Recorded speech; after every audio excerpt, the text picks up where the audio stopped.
Welcome to my podcast, To the Root. I am your host and waxer enthusiast, Reen being the queen. I will share my world of waxing as a licensed cosmetologist, beauty tips, and beyond.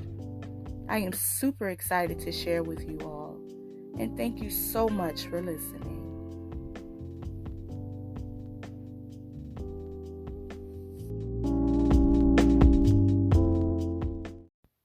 I missed y'all so much, and I am super excited to be back.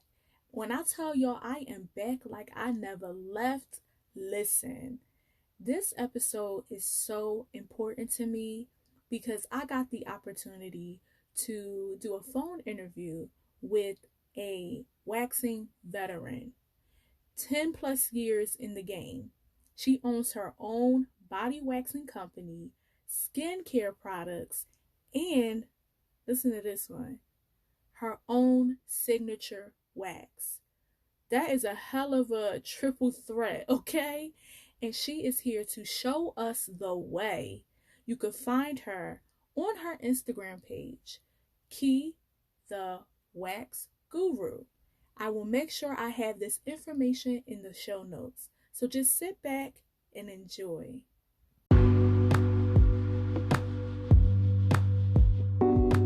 Hello, everybody, and thank you so much for joining us today. I am your host, Reen being the queen, and this is To the Root.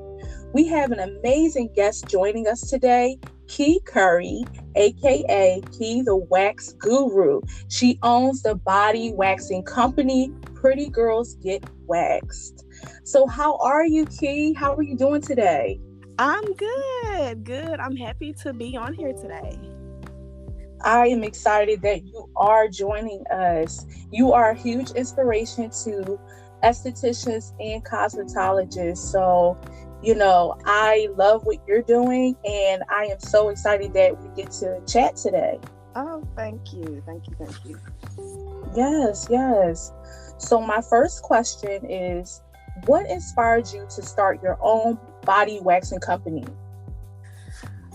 Oh, well, honestly, I just saw a need for brown skin girls.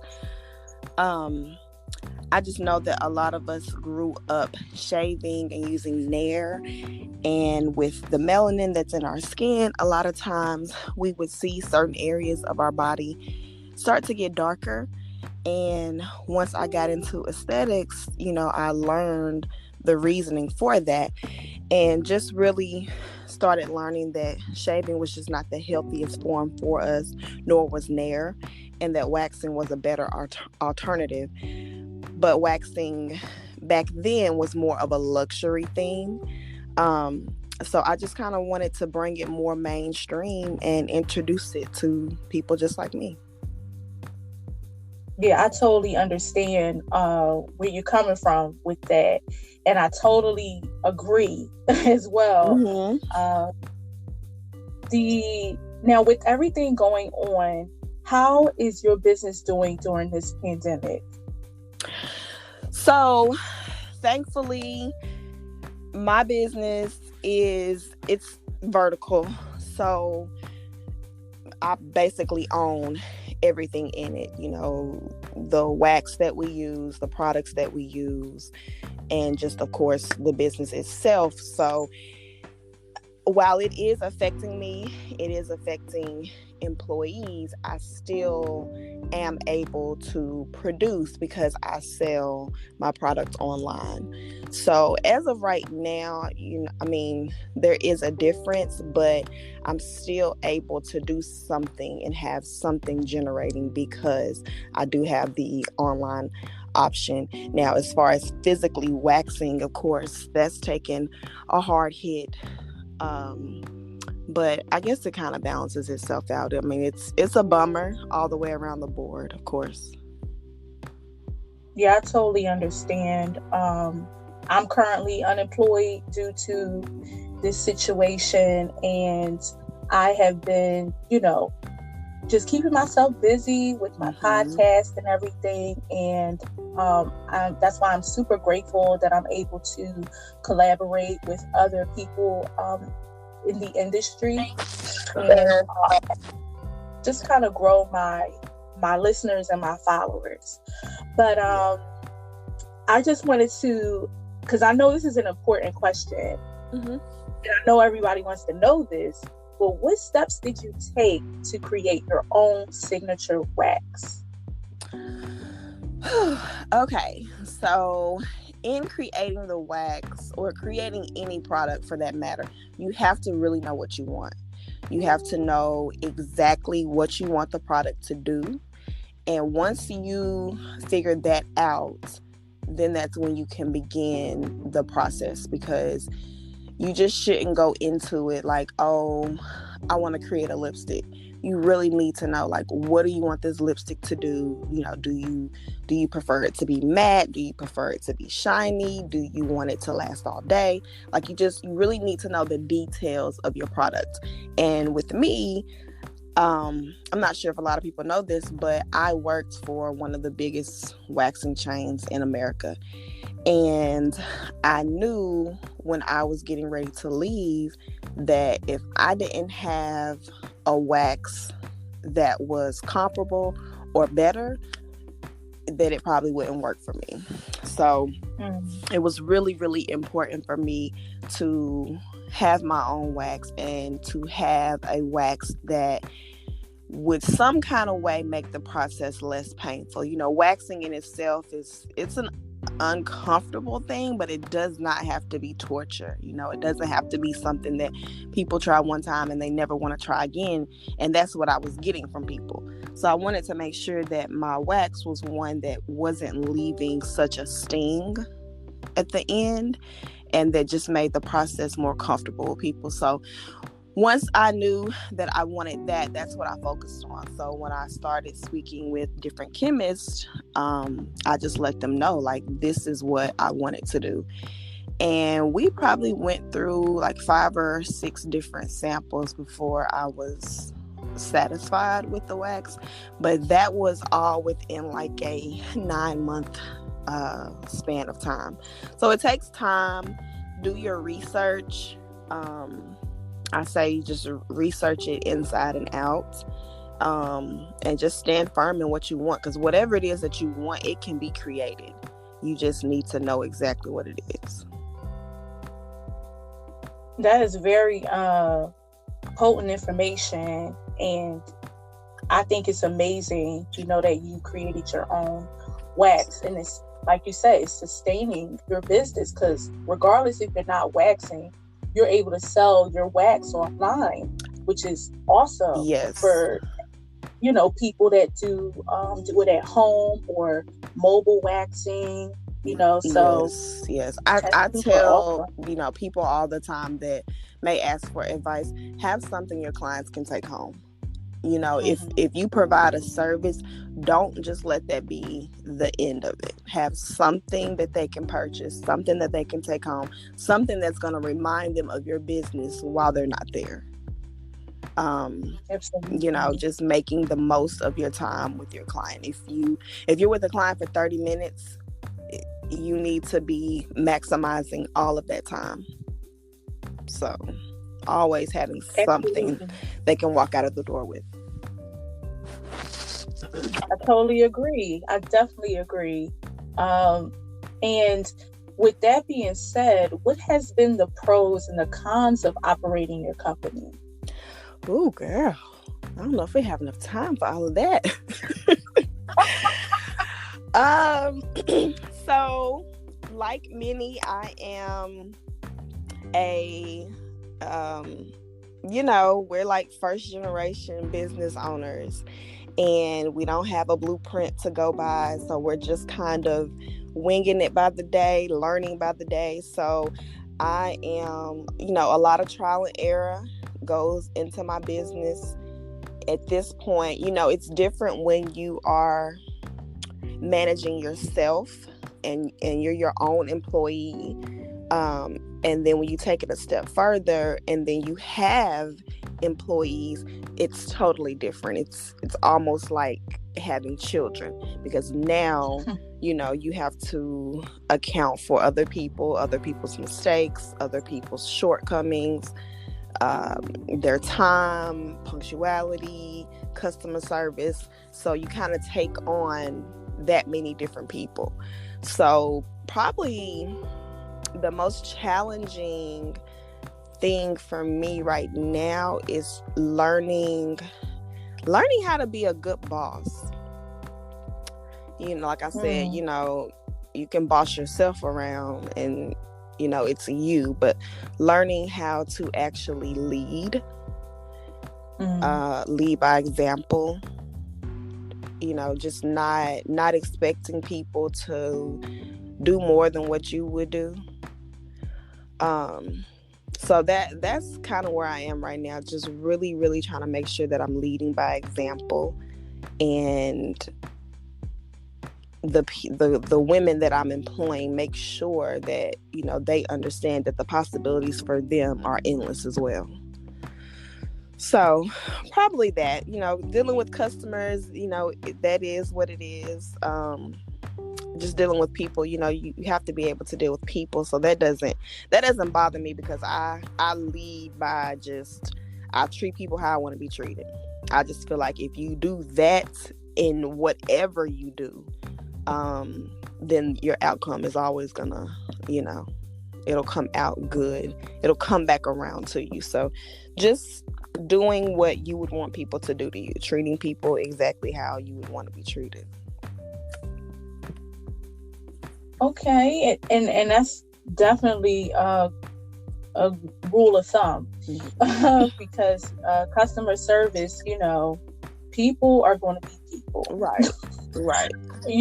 And so like you said, treat people how you want to be treated. Yeah, you never know when a client comes in. You never know what kind of day they're having. You never know what just happened or what happened last night. So I just always say it's not personal. It's never personal. Right. Now, has there been with the pros of your company, what's the highlighting moment with operating your company? Highlighting moments. I think every time we are fully staffed on the floor and the flow is going correctly and the vibe inside is really good, that's my highlight reel. Anytime everyone is busy and it's a good flow, that's a good thing for me. And I think I've had that happen a few times, and that's probably the best feeling that I've had. Just really seeing the girls do what I've taught them, applying it, and seeing the clients walk out of the room happy, rebooking, and just praising their waxer. Yes, absolutely. I'm sure you're a proud mama when you yes. Go ahead, girl. Yes, that's exactly how I feel. Yep. Oh man, yes. Now I would definitely think that the next girl in line to start a body waxing company would love to hear, what would you tell her? She would love to hear something from you. How does she go about opening a body waxing company? So I am, my view might be a little different, but I'm really big on serving. I'm really big on kind of reversing the roles. I personally don't feel like you can successfully own something unless you have worked first. I see a lot of women coming out of the industry and they kind of want to skip the steps, and we're so obsessed with this boss word. It is just, it runs people's lives, and people want to be self-employed so bad. They want to be the boss so bad that we skip a lot of steps. And I just had a conversation with a lady the other day, and I said, you can be a boss one day and a beggar the next. The line is very, very thin. And this quarantine is showing people, because you're not considered an essential worker. You know, they told me I wasn't essential, and this whole time, I thought I was a boss. You know, I thought I was doing what I'm supposed to be doing, and they came in and said, no ma'am, you need to close these doors. So I am really big on, you have to be able to work. You have to be able to work up under somebody. You have to be able to take criticism, take orders. You have to be a learner. So for me, like I said before, I worked for a company, and I worked for them like 4.5 years. And before the end of my first year, I already had my vision. I already knew what I wanted to do, but I also knew you need to sit here and you need to learn. You know, you really need to make sure that you have all of, your skills. Make sure that you're learning the business before you jump out here on your own dime and make a lot of mistakes. It's much better to work up under somebody and learn from their mistakes and mess up on their dime than to do it on your own. So I tell people all the time, especially girls coming out of the industry, go work somewhere that your favorite company that you love and you aspire to be like, or you love their products, or you love, the way that they're doing something. Go work there, and make sure that that's really what you want to do, because sometimes you get into the field and you realize this isn't even what you want to do. Because for me, I originally wanted to do lashes, and then I wanted to do makeup. Then I fell in love with facials. So you go through different things. And with each step, I went to work for big time companies that did that, and quickly learned, no, I don't think this is what I want to do every single day, for the rest of my life. So not being afraid to go in, be employed by somebody, learn the trade, learn the business aspect of it, and then apply that stuff to yourself. I agree. I totally agree with that. You gotta fail fast, and and really learn from your mistakes. So that's essential. Right, exactly. So I have this segment in my podcast called The Kitty Chronicles, and I wanted to ask you a question. Do you have any, like, a waxing horror story? Ooh.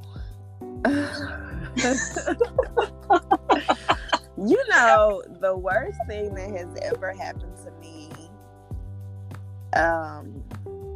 wow. I had a lady to actually she went on herself while I was waxing her. Yeah. At the back end. Yes. No. Yes. Like diarrhea? It came out like diarrhea. Yeah, I was we had completed the whole Brazilian, and I'm in the back and we're doing the butt strip, and when I go to pull her strip, I mean, it launched out. Oh, no. Oh yes. And it was like that mustard color. Stop. Girl. Oh, like a newborn, like a baby. Yes, ma'am. Yeah, I like she had been eating squash or something. I'm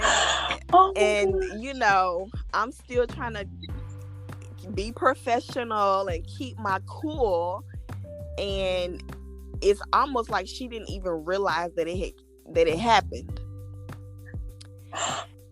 Oh my god. Yeah, and then probably 5 seconds after it happened, the entire room just reeked of diarrhea.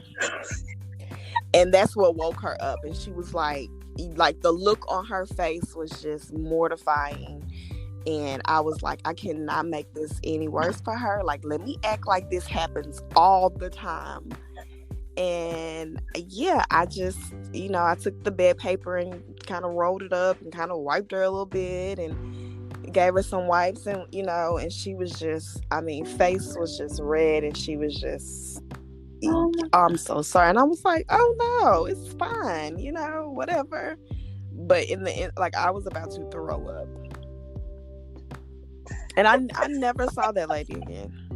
She never came back to me. Oh. Yeah. Wow. Like, I'm over here in tears. Like, girl. I was trying not to laugh so loud to the point where because I would have people pass gas all the time, so that was just like, okay, whatever. Yeah. But it never had anybody released on me, and it that taught me to keep my head up. Like, don't be trying to look down there too far. Like, keep your head up. Yeah. Wow. Like, that is by far the worst one that I've heard. Oh my gosh. And to think she didn't even know she did it. That was the worst part until she smelled it. And that's what I think really embarrassed her. Because you know how it kind of takes a minute for the scent to sit, and it just, girl, all of a sudden I was like, oh my God. Oh my, like it just smacked her in the face. Like it smacked me in the face. Yes. Yes.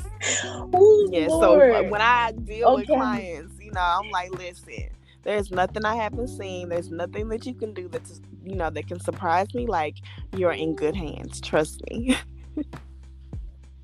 I dig it. Oh man.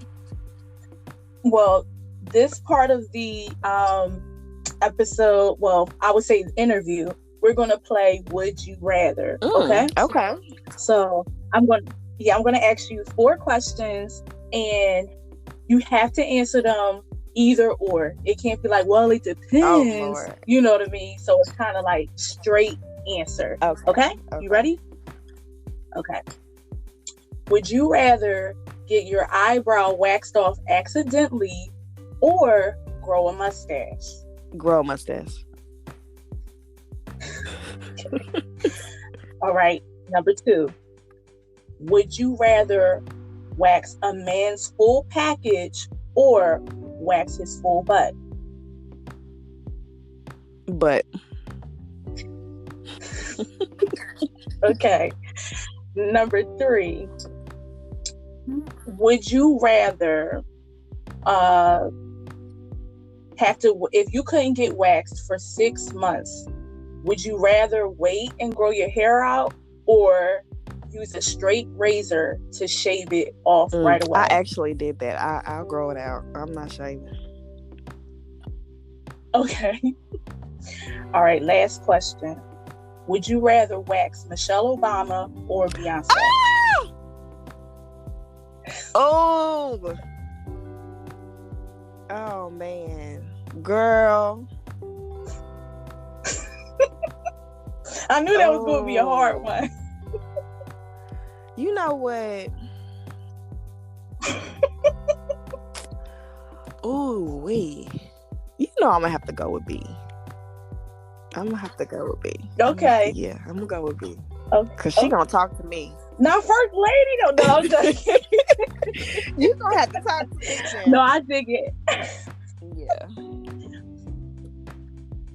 All right, so you're going with B. That's a really, really hard one. That's real hard. That's your final answer? If we're speaking things into existence, that's my final answer. I know that's right. Okay. All right, cool. You did good with Would You Rather. So I'll have this next one. Just wanting to know what is the next things for Pretty Girls Get Waxed? Pretty Girls Get Waxed. We are looking into new locations. I I actually think I already have the second location in mind. We have started talking to, not working with, but talking to a real estate agent. So the vision for Pretty Girls Get Waxed is for it to be, well, it is an incorporated company, but I would love to, after I open my locations that I personally want, I want to franchise it all over the United States. Yeah. Yes, you better go ahead. We're gonna try to take it all over the nation. I love that. I love that so much. I have this very last question that I want to ask you, and this is what I ask everybody. What motto do you live by? Oh, I think I already said that. I just do unto others as you would have them do unto you. It works for every area of life. It works for your friendships, relationships, jobs, just being out in public, just lead like that. Just treat people how you want to be treated. And I think, your karma, the energies that come back to you in the world, they'll even themselves out. Yes, that's awesome. I love that. Excuse me. I appreciate you being on this show today.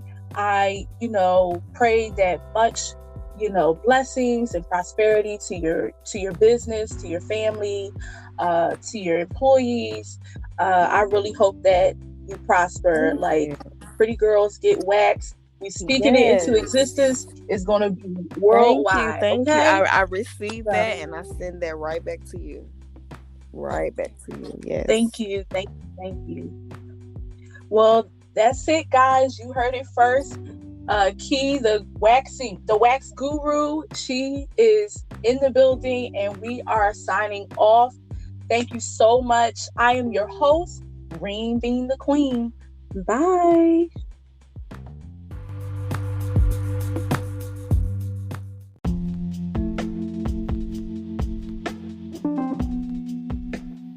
If you like what you heard today, definitely DM me at @totheroot__ or email me totheroot.you@gmail.com. I would love to have anyone interested in being featured on the show if it's related to the content that I share. And if you have an upcoming business that is related to the content that I share, I would definitely like to support you. Just get in contact with me. Thank you so much for listening. I am your host, Reem being the Queen.